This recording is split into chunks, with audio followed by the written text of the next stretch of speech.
पहाड़ों से घिरे एक शांत और सुंदर गांव में मोहन नाम का एक लड़का रहता था। मोहन कोई साधारण बच्चा नहीं था। उसके पास एक अनोखी, अद्भुत और रहस्यमय जन्मजात शक्ति थी। वह अपनी हथेली से रोशनी निकाल सकता था, हवा को अपने इशारों पर नचा सकता था और पेड़ों की पत्तियों को सिर्फ सोचने भर से हिला सकता था। गांव वाले उसे प्यार से जादुई लड़का कहते थे। मोहन बहुत दयालु था, अक्सर अपनी जादुई शक्तियों का उपयोग दूसरों की मदद करने में करता था। किसी बूढ़ी औरत का पानी भर देता, किसी किसान के खेत में बीज उगा देता, किसी बच्चे की खोई हुई चीज ढूंढ देता। लोग उससे बेहद खुश रहते और उसे दुआएं देते। मोहन के चेहरे पर हमेशा सुकून रहता था। उसे लगता था कि उसकी शक्ति लोगों के काम आए। यही सबसे बड़ी खुशी है। लेकिन समय बदलता गया और लोगों की लगातार तारीफों ने धीरे धीरे मोहन के दिल में अभिमान पैदा कर दिया। अब उसे खुद पर ही हैरानी होती कि वो कितना महान है। कभी वह चुपचाप मदद करता था, लेकिन अब जब भी वह जादू करता, भीतर ही भीतर सोचता, मेरे जैसा कौन है? यह गांव तो मेरी वजह से ही अच्छा चलता है। एक दिन गांव में एक बड़ा मेला लगा।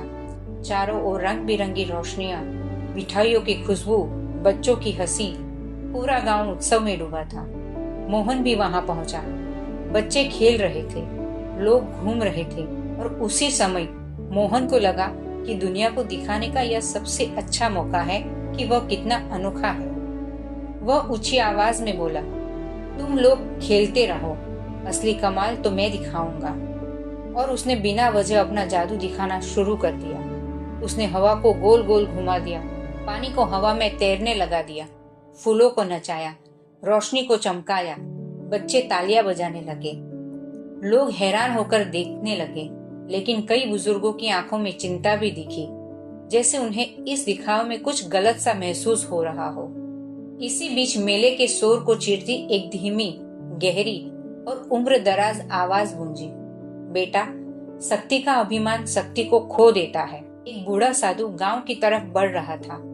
लंबी सफेद दाढ़ी, शांत आंखें और चेहरे पर अपार ज्ञान था। वह पर्वत पर रहकर तपस्या करता था और शायद वर्षों बाद गांव में उतरा था। साधु मोहन के पास आकर बोले, शक्ति जितनी बड़ी होती है उतनी ही विनम्रता मांगती है। मोहन हंस पड़ा, आप मुझसे जलते हैं बाबा, मेरी जैसी शक्ति किसके पास है? साधु ने दुख भरी मुस्कान के साथ कहा, जिनके पास सच्ची शक्ति होती है वे दंभ नहीं करते, वे शांत रहते हैं। मोहन को ये बात बुरी लगी। वो बोला, तो फिर देखिए, मैं अपनी शक्ति और बढ़ा देता हूँ, आप कुछ नहीं कर सकते। अचानक उसने और भी तेजी से अपना जादू चलाना शुरू कर दिया। हवा तेज होकर तूफान में बदलने लगी, मिट्टी उड़ने लगी, पेड़ झूमने लगे, लोग घबराकर दुकानों और झोपड़ियों में छुपने लगे। चमकदार रोशनी मोहन की हथेलियों से निकलकर चारों ओर बिखरने लगी, लेकिन अब यह उसके काबू में नहीं थी। मोहन के हाथ जलने लगे, उसकी आंखों में डर उतर आया। वो चिल्लाया, बाबा, ये रुक क्यों नहीं रहा? मुझसे काबू नहीं हो रहा है। साधु शांत खड़े हुए, बोले, क्योंकि तुमने शक्ति को दिखावे में बुलाया, सेवा में नहीं। जब मन में दंभ होता है तो शक्ति विनाश का रूप ले लेती है।